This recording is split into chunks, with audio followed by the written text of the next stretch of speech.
Hey everybody, Luke Gordon here, and today we're talking about SI joint pain and how to eliminate it. So in my hands here, I've got my trusty pelvis who volunteered for the job, and before we get into the 3 steps that's going to help you eliminate SI joint pain and help you get rid of it and keep it gone, I just want to kind of orient you to the anatomy of the pelvis and the various structures that are involved, which will help you kind of understand the process a little better. So first off, here's your pelvis.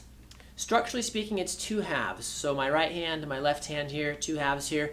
In the front, they meet at your pubic bone. So the pubic bone is typically, if you go to your belly button and just go down a few inches, you'll feel some bones right there popping out. So those are your 2 pubic bones. So that's where the 2 halves meet in the middle. They go back to the sides here where you can feel these big hard bones here is the top of your hips there, top of your pelvis. And in the back, if you can see from there, they actually don't touch each other, the 2 halves. They actually touch your sacrum. So your sacrum, or some people call it your tailbone, is this big wedge-shaped bone. On top of your sacrum is going to sit your spine. So your lumbar spine is the next segment if you want to speak in technical terms. So that's the basic structure of your SI joints. Now what we typically see with people with SI joint pain is that if you go to the back of the pelvis now, where your 2 halves of your pelvis interact and interface with your sacrum here, that's where you tend to get pain. So if you put your fingers or your thumbs along the back of your spine there, along the back of your pelvis, and you drop into these 2 little divots or kind of crevices there, that's typically where folks with SI joint pain locate their pain, which is a little different than someone who has pain like higher up into their back. Sometimes you can get sciatica-like pain with this, but typically you won't actually have a whole lot of pain that radiates down the leg. It's fairly well localized. Treatment-wise, or clinically, when we look at evaluating if you have SI joint pain, that's just one of the things we look for in the clinic. So problems with SI joint pain, again, before we get into the 3-step solution here, the biggest problem you see is that your SI joints become out of alignment. So common things you see, again, it's 2 halves. One half, one of the most common things we see is that one half will rotate forward or backwards on the other half. So again, if this right side of your pelvis, if the whole thing kind of rotated forward a bit, that would put a lot of stress on the back of this joint. So that's a rotational type issue. It could be rotating on this side or that side. One could go forward, one could go back. It just depends on how you present. So that's a rotation. The other thing that you see is a slip. So if this half of your pelvis kind of somehow got slipped up or slipped down in relationship to the sacrum and the other half of the pelvis, that's also something that we see a lot in the clinic. And then the third most common thing we see is you'll get a flare. So the sacrum itself, if there's an asymmetry surrounding the sacrum and the pelvis in terms of the muscles and things like that, it can actually take the sacrum and rotate it. We call it a flare, so it kind of goes in or out like that. So regardless of what you have, of course, if you come into the clinic, we're going to look at your alignment. We're going to look at various bony landmarks like your pubic bones, like some of these bones along the front of your pelvis here and along the back. Regardless of if you have a rotation, a slip, a flare, whatever you've got, we're going to follow basically the same 3-step process here. So the first thing you want to do is you want to realign the pelvis. So obviously, again, like I've said, the issue is that the pelvis is out of alignment. So the first thing you'd like to do is align it. So let's just call it align. Align the pelvis. So you can imagine if your pelvis is out of alignment, it hurts because it's in the wrong spot. There's tension in the wrong places. The muscles are pulling here, they're pulling there. It's throwing off other movement patterns in your body. So let's bring it back into neutral alignment. The second thing you want to do is once you bring it back there then, what you want to do is add stability so that it stays in alignment. So you're going to do that with strengthening. So we're going to add strength.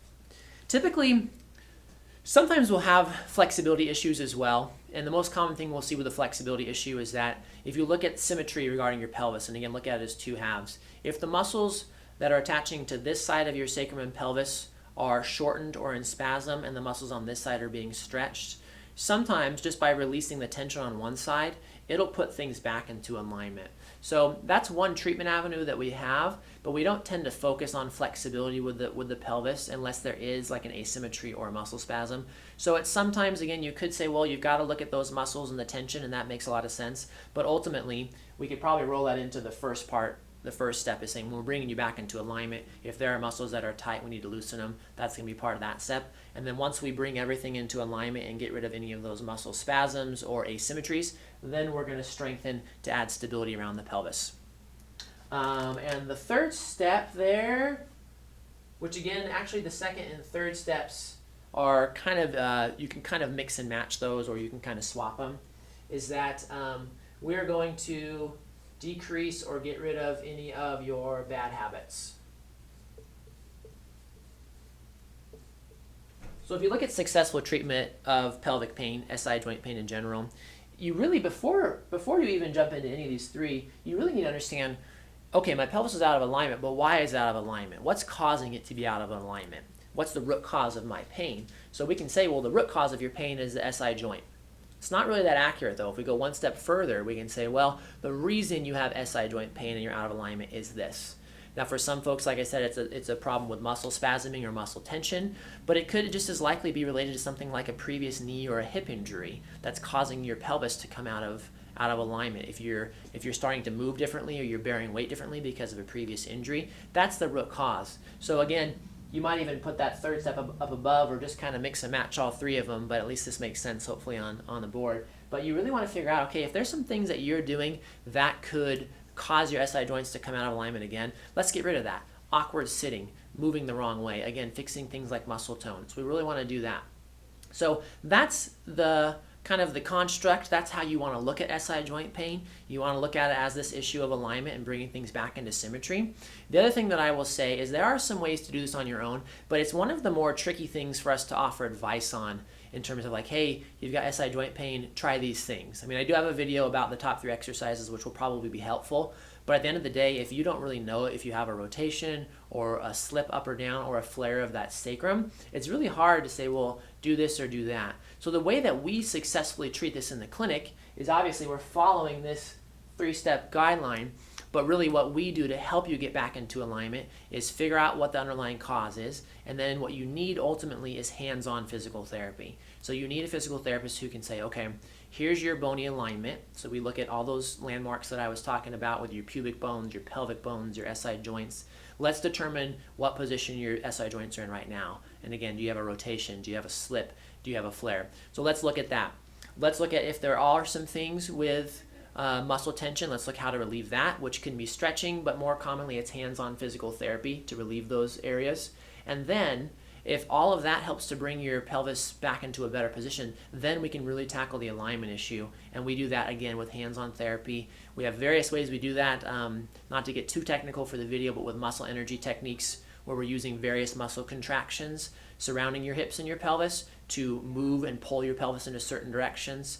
And then if we need to, we can also physically, put our hands on your pelvis and actually move it for you in the right direction there. So I hope that helps. And again, pelvic pain, SI joint pain is one of those things where it's very commonly underdiagnosed or misdiagnosed. So if you've been stuck and you're having this pain and you can really center it around one of those SI joints, chances are that's what you've got, and it's very likely that it's treatable as well. So there's some good news for you. And I hope the video helps kind of give you an idea of how we treat it. And if you have any more questions on how to successfully eliminate SI joint pain or pelvic pain, feel free to either comment below on the video or reach out to me. I've got my phone number and my email below in the comment section as well. So there you have it for today. Thanks for watching.